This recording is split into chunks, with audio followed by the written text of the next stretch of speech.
Hello' guys, কি খবৰ আপোনালোকৰ? আশা কৰিছোঁ সকলোৱে ভালে আছে আৰু ভালে থাকিবা। চ' গাইজ, আমাৰ ফাইনেলি SSC GDৰ ডকুমেণ্ট ভেৰিফিকেশ্যন আৰু মেডিকেলৰ সকলোবোৰ প্ৰচেছ কমপ্লিট হৈ গ'ল আৰু জাষ্ট এতিয়া আমি ফাইনেল কাট অফৰ কাৰণে ৱেইট কৰি থাকিব লাগিব। তো ৰিজাল্ট কেতিয়া আহিব? চ' ৰিজাল্টৰ কথা কোৱাৰ আগতে মই এইটো কথা ক'লোঁ আগতে, যেতিয়া মই SSC GDৰ মেডিকেল দি আছিলোঁ, মানে মোৰ 6 তাৰিখে কমপ্লিট হৈছিলে মেডিকেল, আৰু সেইদিনাই মানে বহুতকে যিসকলক ৰিমেডিকেল দিছিলে লগত ৰিমেডিকেল দিছে। মানে যদি আপোনালোকৰ মেডিকেল যদি ৰাতিপুৱা হৈছে, ৰিমেডিকেল মানে সন্ধিয়ালৈ দি দিছে, আৰু কিছুমানৰ হয়তো কিবা কাৰণত মানে 8 তাৰিখলৈ ৰখাইছে। 8 তাৰিখে লাষ্ট ডেট মানে ৰিমেডিকেলৰ।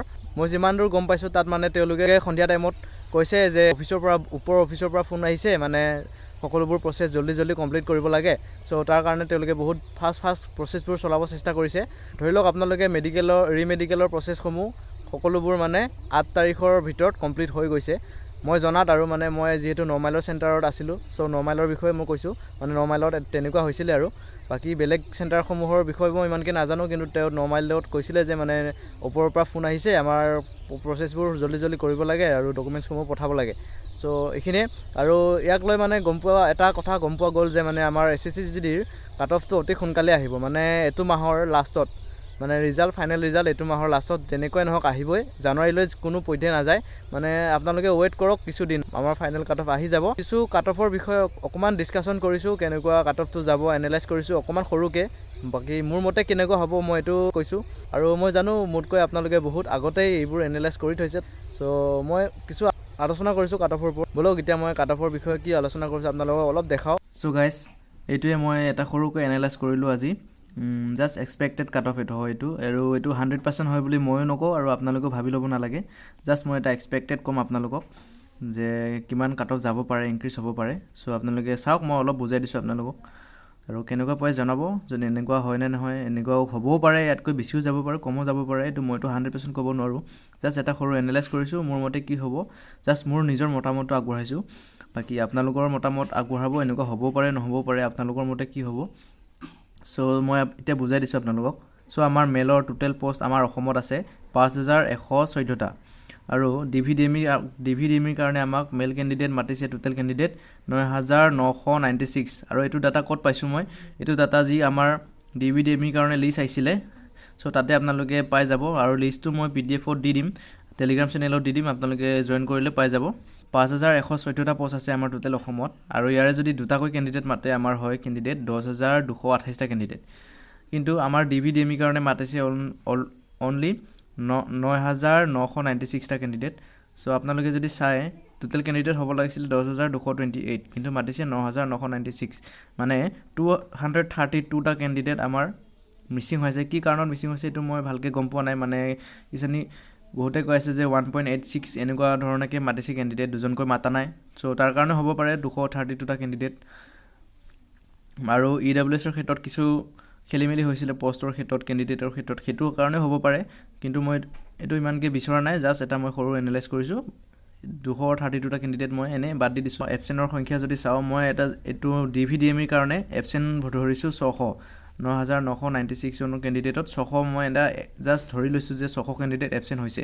কাৰণ বহুতে হয়তো পুলিচত চাকৰি পাইছে, আৰু বহুতেৰ মানে মাৰ্ক 1, 2 আছে বা পইণ্টত আছে, চ' তেওঁলোকে নাযাব। চ' তাৰ কাৰণে মই এবচেণ্ট ধৰিছোঁ 600জন। আৰু 600জনত হয় বহুতে অসম পুলিচত পাই গৈছে, মানে এপইণ্টমেণ্ট পাই গৈছে কিছুমানে। আৰু অসম পুলিচত যোনবিলাকে পাইছে সেইবিলাকে মানে বেছিভাগেই SSCত মানে যাব নোখোজিব। কাৰণটো হ'ল SSCত মানে সুবিধাটো ইমান পোৱা নাযায়, কিন্তু অসম পুলিচত বহুত সুবিধা পোৱা আছে। চ' তাৰ বাবে বহুতে অসম পুলিচত গৈছে, আৰু SSCত মানে নাম আহিলেও বহুতে নাযাব। চ' তাৰ কাৰণে মই 600 কেণ্ডিডেট ধৰি লৈছোঁ যে তেওঁলোকে এবচেণ্ট বুলি। আৰু ডকুমেণ্ট আৰু বাকী যি আনফিট হৈছে কেণ্ডিডেট, চ' সেইটো এটা মই জাষ্ট 500 কেণ্ডিডেট ধৰি লৈছোঁ। হয়তো বেছিও হ'ব পাৰে, কমো হ'ব পাৰে। চ' টোটেল কেণ্ডিডেট হ'ল আমাৰ 1100 কেণ্ডিডেট মই আনফিট আৰু এবচেণ্ট মিলাই ধৰিছোঁ।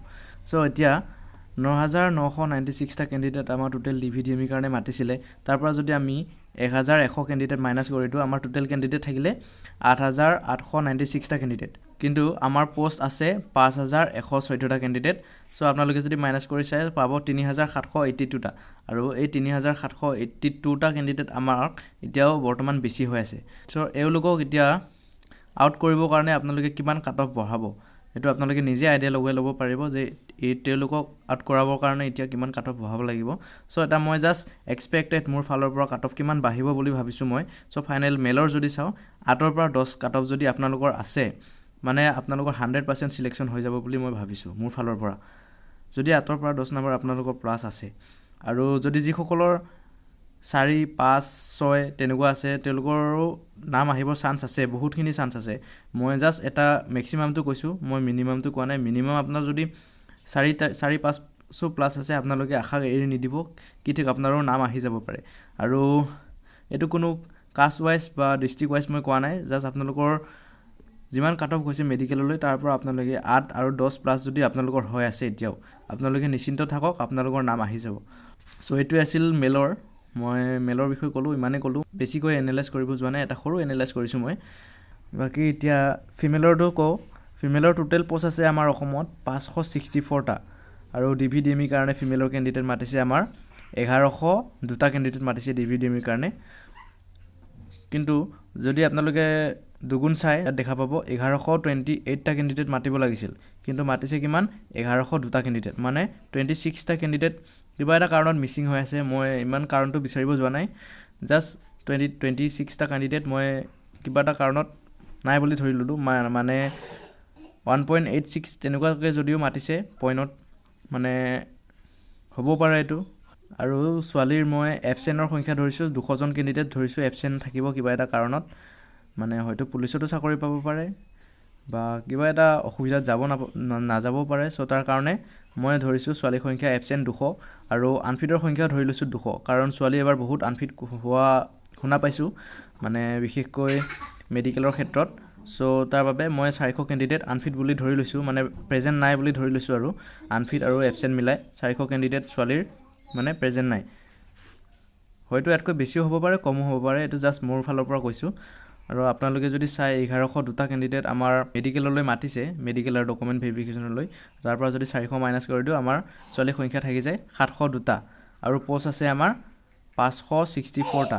যদি আপোনালোকে মাইনাছ কৰি চাই তেন্তে গম পাব 138টা কেণ্ডিডেটকহে আমি আউট কৰিব লাগে ফিমেলৰ।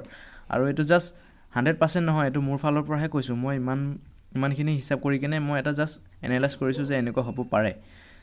আৰু আপোনালোকৰ মতামতটো বেলেগ হ'ব, মই জাষ্ট নিজৰ ফালৰ পৰা চেষ্টা কৰিছোঁ, কিছু মানে আইডিয়া লগাবলৈ চেষ্টা কৰিছোঁ। বাকী আপোনালোকৰো আইডিয়াটো বেলেগ হ'ব পাৰে। চ' ফিমেলৰ কেণ্ডিডেটৰ মই এক্সপেক্টেড কাট অফ জাষ্ট 3ৰ পৰা 6হে ইনক্ৰিজ কৰিছোঁ, কাৰণ ফিমেলৰ সংখ্যা বহুত কম আছে এতিয়ালৈ, বহুত কম ফিমেল কেণ্ডিডেট আছে, মানে 138 আছে মোৰ চকুত, মানে মই জনাত। 100% নহয় এইটো, মই এইটো কৈছোঁ মোৰ 100% নহয়, এইটো জাষ্ট মোৰ ফালৰ পৰা এক্সপেক্টেড। আৰু এই 138 কেণ্ডিডেটক আউট কৰাবলৈ কিমান প্লাছ হ'ব আপোনালোকে নিজে ভাবি চাওক। চ' 3ৰ পৰা 6 ইনক্ৰিজ হ'লে মই ভাবিছোঁ যে আপোনালোকৰ নাম আহি যাব যিকোনো এটা পষ্টত। মানে যদি 3ৰ পৰা 6 আপোনালোকৰ মেডিকেল কাট অফতকৈ যদি ইনক্ৰিজ হৈ আছে, আপোনালোকে ভাবি লওক যে মোৰ নাম আহিব বুলি। চ' এইটোৱে আছিল সৰু এটা এনালাইজ, মই জাষ্ট আপোনালোকক অলপ দেখুৱালোঁ, জাষ্ট সৰু এটা এনালাইজ। বাকী আপোনালোকৰ মতামতটো বেলেগ হ'ব, আপোনালোকেও এনালাইজ কৰি থৈছে মই অলৰেডি জানো। চ' এইটো এটা আছিল সৰুকৈ ভিডিঅ' মই আপোনালোকৰ আগত আগবঢ়ালোঁ, কাট অফটো কিমান যাব পাৰে, কিমান ইনক্ৰিজ হ'ব পাৰে, জাষ্ট এইটো মোৰ মতামত। মই এইটো 100% হ'ব বুলি নকওঁ, ময়ো জাষ্ট এটা মই এক্সপেক্ট কৰিছোঁ। বাকী আমাৰ ৰিজাল্টো অতি সোনকালে আহি আছে, বেছি দিন নাই আমাৰ হাতত, 10-15 দিন আছে। 10-15 দিনৰ ভিতৰতে আমাৰ ৰিজাল্টো আহি যাব। ইমান আপোনালোকে ভাবি থাকিব নালাগে মাৰ্ক কিমান আছে, ইমান প্লাছ হৈ আছে, ইমান প্লাছ হৈ নাম আহিব না নাহিব, ইমান ভাবি থাকিব নালাগে। অতি সোনকালেই আমাৰ ৰিজাল্ট আহি আছে আৰু কিছুদিন আপোনালোকে যেন তেন ধৈৰ্য ধৰি থাকক।